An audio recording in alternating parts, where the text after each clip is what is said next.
Dear brothers and sisters in Islam, today's topic, inshallah, is about the value of time, qīmatul waqt. And Islam is the only religion that has tremendous value for time, has a lot of focus on time. And if you look at the Quran, Allah subhanahu wa ta'ala says, Wal Asr. He's swearing by Al Asr, by the time. And in another verse, Allah subhanahu wa ta'ala says, Wal Fajr, Wal Layalin Ashr, Wal Shaf'i Wal Watr, Wal Layli Idha Yasr, Hal Fi Dhalika Qasamun Lidhi Hijr. And by the dawn, and by the 10 nights, and by the even and the odd, and by the night when it departs, is there in that an oath for a sensible person, for a person with intelligence? In another verse, Allah subhanahu wa ta'ala says, وَالضُّحَى وَاللَّيْلِ إِذَا سَجَى. And by the early morning hours, and by the night when it comes with its dark stillness. If you look at, there is so many verses. Allah subhanahu wa ta'ala is considering time so important and so precious that He swears and takes an oath by the time. Allah created everything, and nothing is important for Allah. Everything is important for us. So when Allah is selecting something and swearing with it, He's telling us, pay attention. This is something extremely important for you as Muslim, as human being. So we have to respond to that and pay attention to that.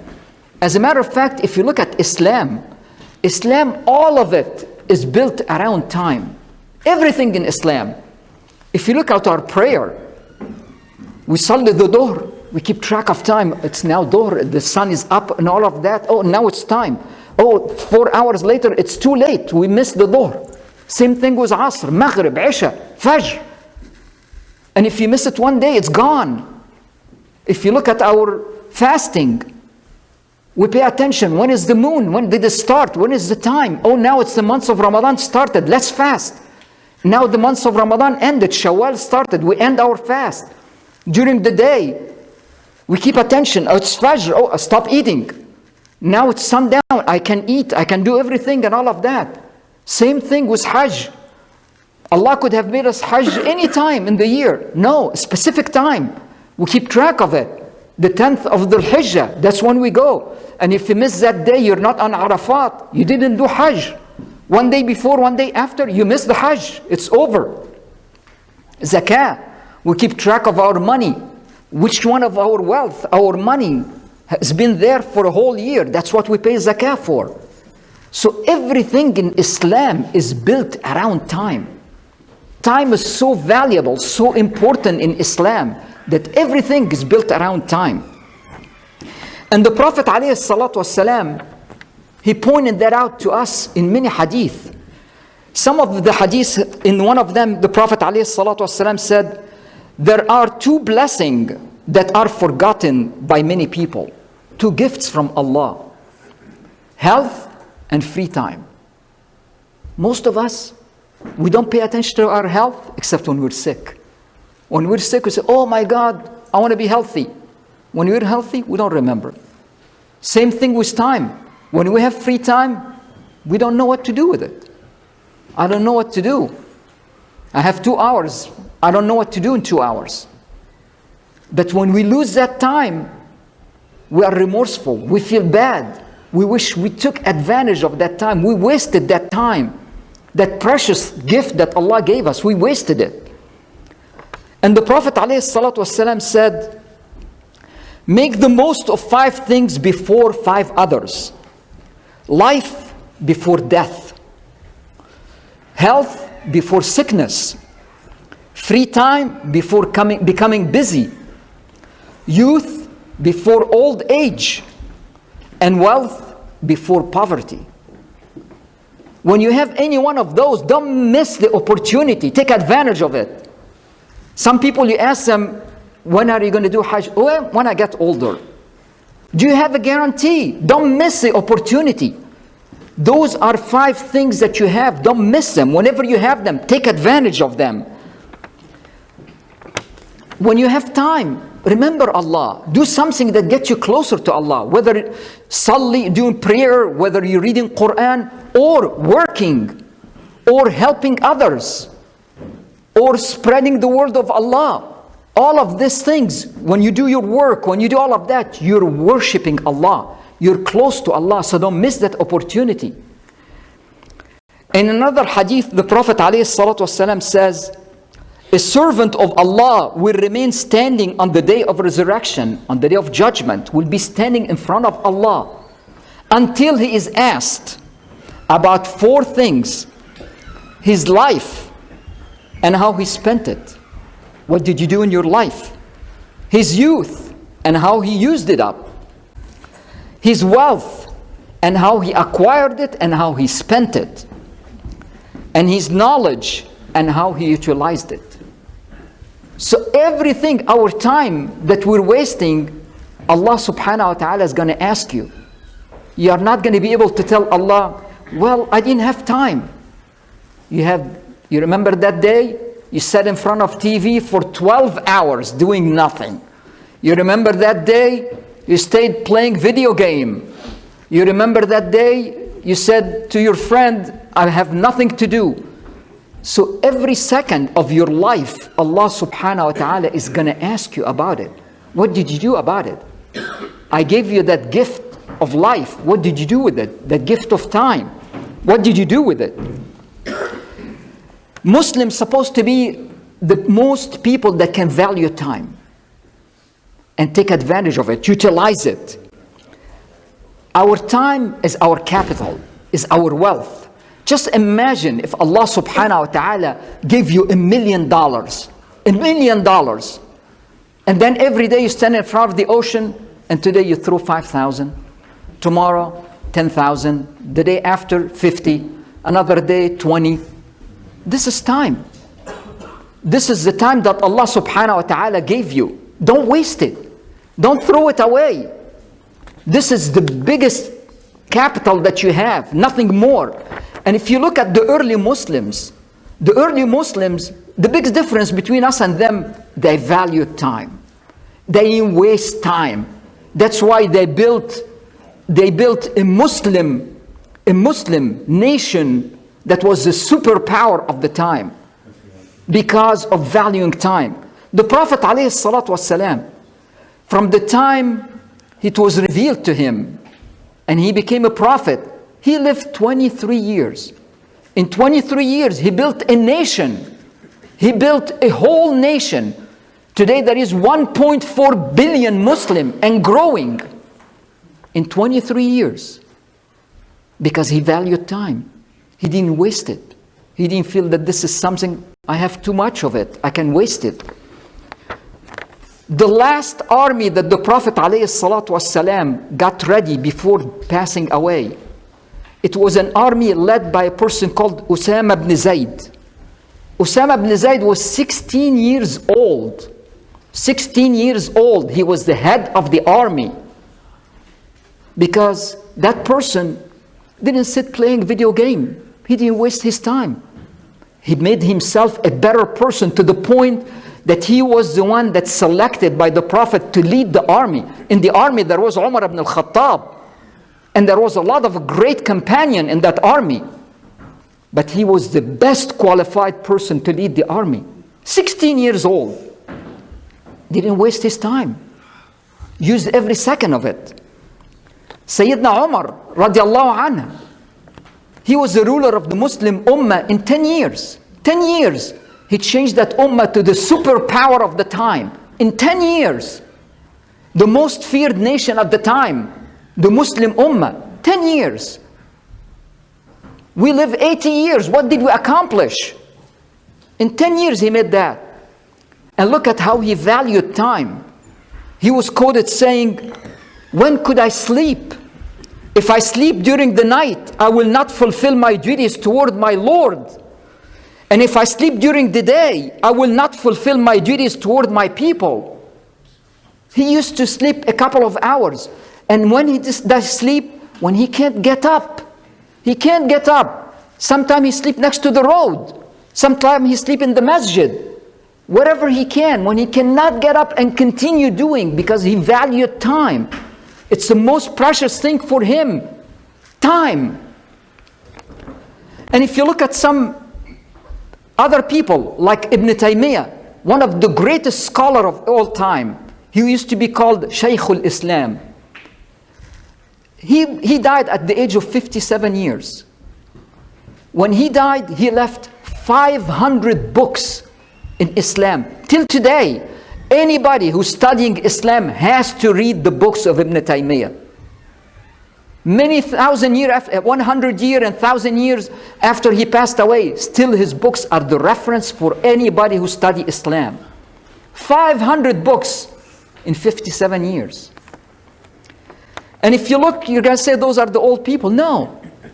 In 1453, the Gregorian year, 1453, Muhammad al-Fatih, Muhammad the Conqueror, he was 21 years old, and he led the army that opened Constantinople, ended the Byzantine Empire, ended that. And all of it, how did it happen? When he was young, when he was little, his father told him a hadith for the Prophet ﷺ. The Prophet was giving the Muslim around him at the time good tidings about the future. And he said, "You shall conquer Constantinople. What a wonderful leader will he be, and what a wonderful army will that army be." So his father told him that when he was little, and that stayed here. When he was 11 years old, he was studying army tactics and war tactics and all of that. Every time he's spending all his time studying about Constantinople.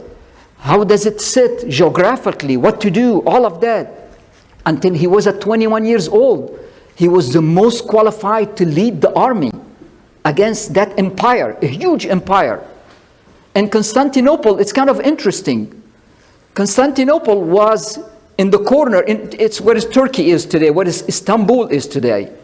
It's on the corner of the Black Sea and the Mediterranean. And the Black Sea is like a lake, and there is only a very small passage, which is called the Bosphorus, that you can get to the Mediterranean from. And the Byzantine Empire built castles and cannons. Nobody can get close to them. For 1,000 years, nobody can get close to them. Every Muslim, every leader of Islam tried to conquer that place because of the hadith of the Prophet, and they failed. Every one of them. What they did, they have great cannons, and then they have chains. They blocked that little passage. Every night, they block it with the chains. No boat can get in. So he decided to come up with something new. 21 years old. He took his navy and went in front of the Constantinople, and he started to bombard them with bombs. But then he did something different. He knew there is no hope in that, but he wanted to keep them busy. Then he took a part of his fleet and took it apart and got his people to carry the ship, his army, to carry those pieces of ship, carry them over the mountain until he crossed and got to the Black Sea, and they assembled them and they attacked the capital from the other side. They gave up. 21 years old. He knew the value of time. He didn't waste it. He studied, he learned, he did everything he can to be a better person, to help the Muslim ummah, the Muslim community. If you look at us today, it's very common. You hear people saying, "I'm killing time. I have nothing to do. I'm bored." As a matter of fact, if you look at some Muslim countries, in the month of Ramadan, the whole country comes to a standstill. They do nothing. I talk to some people in Muslim country, and they say they wake up before Asr, so they can do this Dhuhr prayer, and then the Asr, and then wait for the Adhan, the Maghrib, so they can break their fast. They have nothing. We have no value of time. And time has some characteristic. Time passes quickly. very quickly. As a matter of fact, like a couple of years ago, we were just talking about the year 2000 and the big festivities we're going to have for year 2000 and how it's going to stop all computers and all the stories that we heard about 2000. We're in 2012. All of that passed. Today, in this month, it's 9 months past in 2012. 2012 is going to end in a couple of months. Time passed quickly if we don't pay attention to it. And the time that passed never come back. There is nothing you can do to bring it back. And you cannot make up for it. So some people that don't do salah until they're 25 years old or 30 years old or fasting or whatever, yes, they can repent to Allah and ask for forgiveness. And inshallah, Allah will accept their forgiveness. But the time that passed, the rewards for those years that they didn't do salah or fasting is gone. And they cannot bring it back. It's over. The time passed, you missed the opportunity. And Allah subhanahu wa ta'ala and in addition, time is the most precious thing that we have. Every one of us, the day we're born, the second we're born with a number of years, a number of months, a number of hours, a number of seconds. And the minute we're born, the countdown starts. The minute we're born, just keep going down. Until it's time, it's gone. And there is nothing we can do about it. And we don't know when, so don't miss the opportunity. Allah subhanahu wa ta'ala is telling us in the Quran why time is so important. So He's telling us, وَسَارِعُوا إِلَى مَغْفِرَةٍ مِّن رَبِّكُمْ وَجَنَّةٍ عَرْضُهَا السَّمَاوَاتُ وَالْأَرْضُ أُعِدَّتْ لِلْمُتَّقِينَ. And race to forgiveness from your Lord, and for paradise as wide as are the heavens and the earth, prepared for the muttaqeen, the righteous one. So Allah is telling us, race, because we don't know when our time is up. So race, don't wait. He didn't say when you get older, start to ask for forgiveness. No. He didn't say when you're not busy. No, He's saying grace. There is no time. If you miss the opportunity, you may miss it forever. So time is very valuable for every Muslim. And Allah subhanahu wa ta'ala is talking about the guilty ones, the people who sinned, the disbeliever, all the ones that are going to be punished. On the day of judgment, when they're going to get in front of Allah, they're going to say to Allah, فَارْجِعْنَا نَعْمَلْ صَالِحًا. So send us back. We will do good deeds. It's too late. It's too late. Now is the time. Every second count. Do good deeds. Do something to help your community. Do something to help the Muslim, to help yourself. And the difference between us and the early Muslim valued their time more than their money. And fortunately, Muslims today value their money more than their time. So we need to value our time, to value that, because if it's gone, it's never coming back. And wasting time is worse than death, because death is the end of your relationship with this world. But wasting time, you're missing opportunity with your Lord, with Allah subhanahu wa ta'ala. When you waste it, if you have nothing to do, read Quran. Do something. Read any book that will increase your knowledge in Islam, increase your knowledge in your profession. But don't waste the time. Don't sit doing nothing. Allah subhanahu wa ta'ala said, إِنَّ اللَّهَ لَا يُغَيِّرُ مَا بِقَوْمٍ حَتَّى يُغَيِّرُ مَا بِأَنفُسِهِمْ. Allah does not change what is in the people until they change what is in themselves. So we have to change ourselves. We have to change ourselves. If you have time, read in your profession. If you're a retired person, Islam does not recognize retired. You're supposed to contribute to your society, to your community until the last day of your life. If you retire from your job, it's fine, but you still can contribute. Contribute to Muslim. If you're good in math, teach some young Muslim math. If you're good at anything, teach them. If one of the sisters is great at cooking, teach your sisters how to cook. But use your time, don't waste it, because it's never coming back. Every second you can get a reward for it, versus getting nothing and being asked, and the answer is, I didn't do anything. And if you look at history, there is a lot of people in history. History considered them zeros. Zeros. They lived their life, zeros. They passed away, zeros. And some people, history recognizes them. And they have a legacy. Everybody talks about them. We talked about a few. We talked about the Prophet ﷺ, Umar radiallahu anhu, so many. There is so many Muslims that people remember, and remember the legacy and what they left to the Muslim community. They made a difference in the Muslim community. So you have a choice. Ask yourself when you look at your time, you have a choice.